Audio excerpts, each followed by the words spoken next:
This morning, the subcommittee is conducting its first oversight hearing on the Energy Independence and Security Act of 2007, passed by the Congress last year and signed into law last December. The new law takes bold steps to increase the efficiency of energy use in commercial, industrial, and residential settings, promotes automobile fuel efficiency, and reduces greenhouse gas emissions. It also substantially increases the renewable fuels mandate first adopted as part of the Energy Policy Act of 2005. Under the new law, annual increases in the volume of renewable fuels used in the national fuel supply are required, leading to a total renewable fuel use in 2022 of 36 billion gallons. The 2007 renewable fuel use was approximately 7 billion gallons, and under the new mandate, that volume must be 9 billion gallons by the end of this year and 11.1 billion gallons by the end of 2009. Beginning in 2009, the law requires that a portion of the total mandate be met by the use of advanced biofuels, and by 2022, advanced biofuels will account for the total mandate. Advanced biofuels are manufactured through the use of feedstocks other than cornstarch.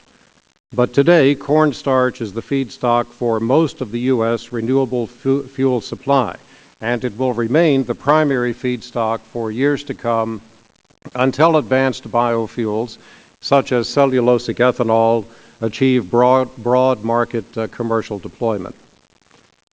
In 2007, 24% of the nation's corn crop was devoted to biofuels production, and in the next several years, that percentage may grow as the mandate of last year's law requires ever greater volumes of renewable fuel use. In recent months, there has been a rising expression of concern about increasing food prices both domestically and globally. There's now clear competition for the corn supply between biofuel uses and food and livestock feed uses, causing corn price increases and a resulting increase in a range of food and feed prices.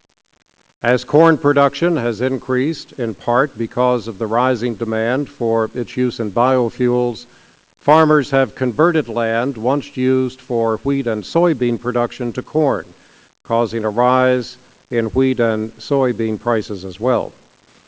Other factors beyond biofuel use are also exerting upward pressure on food and livestock feed prices, such as rising costs of petroleum and the effect of those increases on the transportation costs for food and livestock feed. Unusual weather events that have caused crop losses around the world, and a greater level of meat consumption in developing countries, resulting in an increase in the demand for livestock feed crops.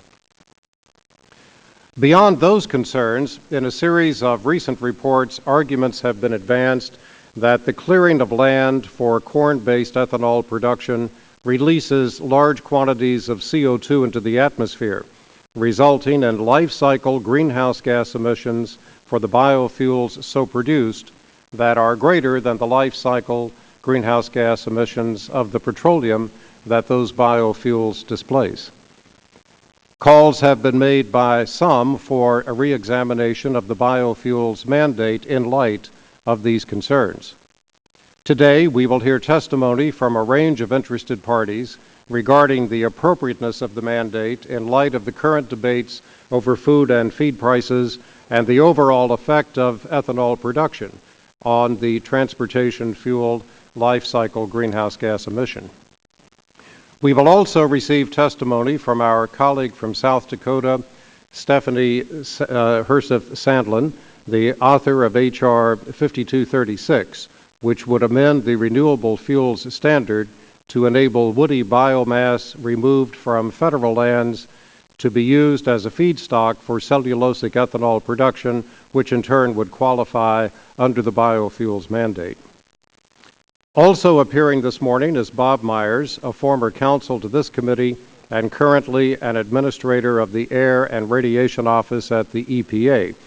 the EPA has broad waiver authority under the 2007 law to suspend the biofuels mandate in whole or in part.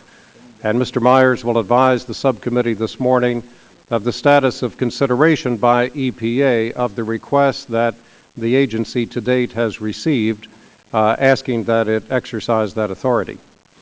I want to thank all of our witnesses for joining us for a timely discussion today, and I would note that in making the decision of whether or not to make opening statements, members should be advised that if they waive their opening statement, 3 minutes of questioning time will be added, not to the first witness, but to the second witness, Mr. Myers from the Environmental Protection Agency. And that slight change in our procedure is made pursuant to agreement with the minority. That concludes my opening statement, and at this time I'm pleased to recognize the ranking member of this subcommittee, the gentleman from Michigan, Mr. Upton, for his statement.